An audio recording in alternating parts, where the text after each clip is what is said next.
Well, May 21st was the day, as I mentioned, in 2008, the day that our youngest daughter, half of the inspiration of that song, went to heaven. And it was the following morning that we went back to our house to collect some clothes and get ready for a memorial service. And obviously, I'm sure many of you have walked through, you know, loss of someone very, very close, and hope and pray not, but I'm sure probably some of you in this room have even lost a child. And you know, words, there aren't any words for any of those kind of griefs or losses, but for sure we were just in a haze and a fog. But one of the things that we heard ourselves saying a lot as we look back and think back on those first few hours and even first few days was, you know, as people of faith and our faith, that we were absolutely certain. I mean, I couldn't sing that song Cinderella if I wasn't sure I'm going to see my little girl again. And I didn't believe fully and completely in the promises of the God that we've put our faith in, and that has inspired me to write all the songs that I've written over the years, even love songs to my wife or songs about my family or whatever, are really rooted in this faith and this hope that we have. And but you know, we were just desperate to see something. Something that would tell us our faith is really real in this moment of such great, deep despair.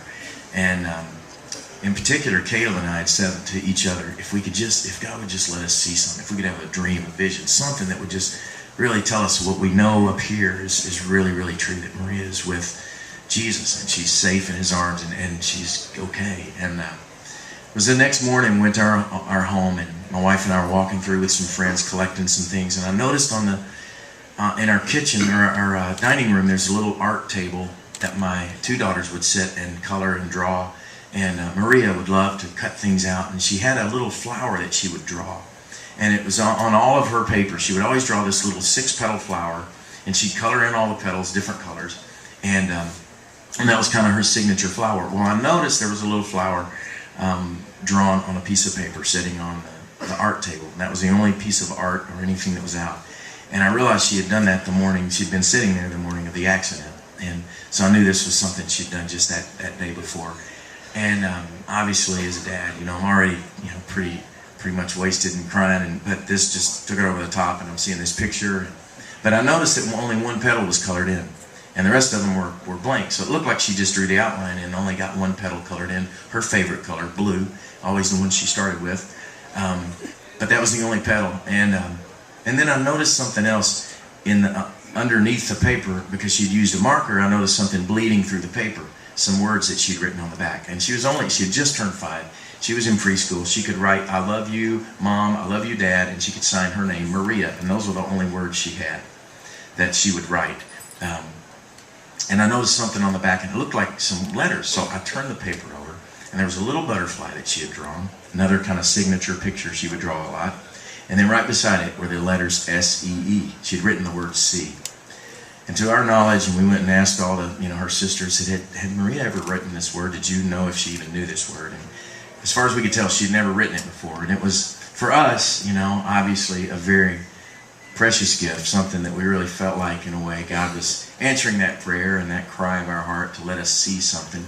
And in Maria's own words, she said, "See, it's all true. It's all good. I'm okay. I'm good." And it was really for us even a greater challenge to really start to see life differently.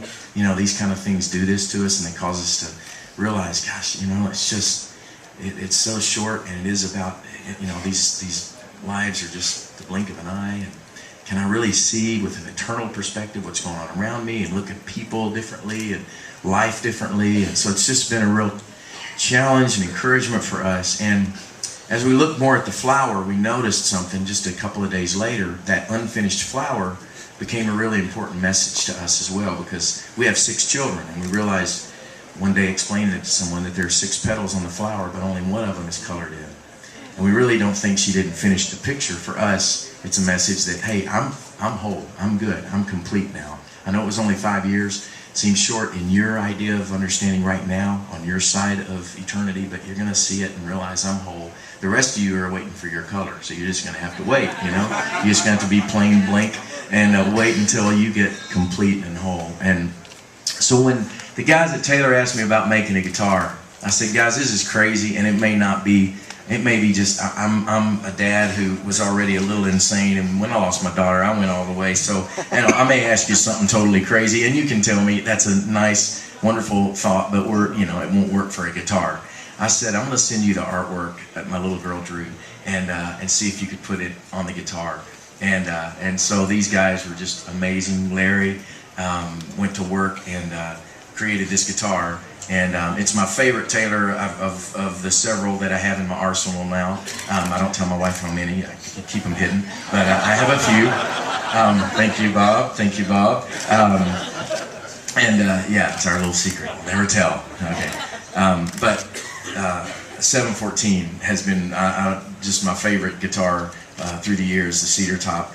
And I had one sunburst a few years ago, and I was in Washington D.C. and I left it. I was running into a restaurant to go do a little meeting, and I forgot to get it out of the trunk of the cab.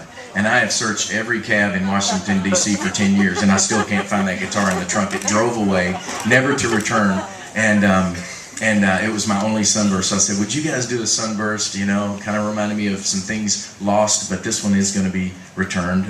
My little girl's face, and so we did that with the top, and then you need to see this up close, because Larry and the guys there just did an amazing job of putting the flower. This is really the exact outline and image of Maria's little flower that she drew, and so it's just really precious and obviously very, very cool to me as a father. Just an amazing gift to have this in a guitar, and then in her letters, and these are her pretty much exact letters that she drew, the word S-E-E-C in the 12th fret, and then her little butterfly. So thank you guys. I mean, just let me publicly say how thankful I am that you guys have given me this gift. And,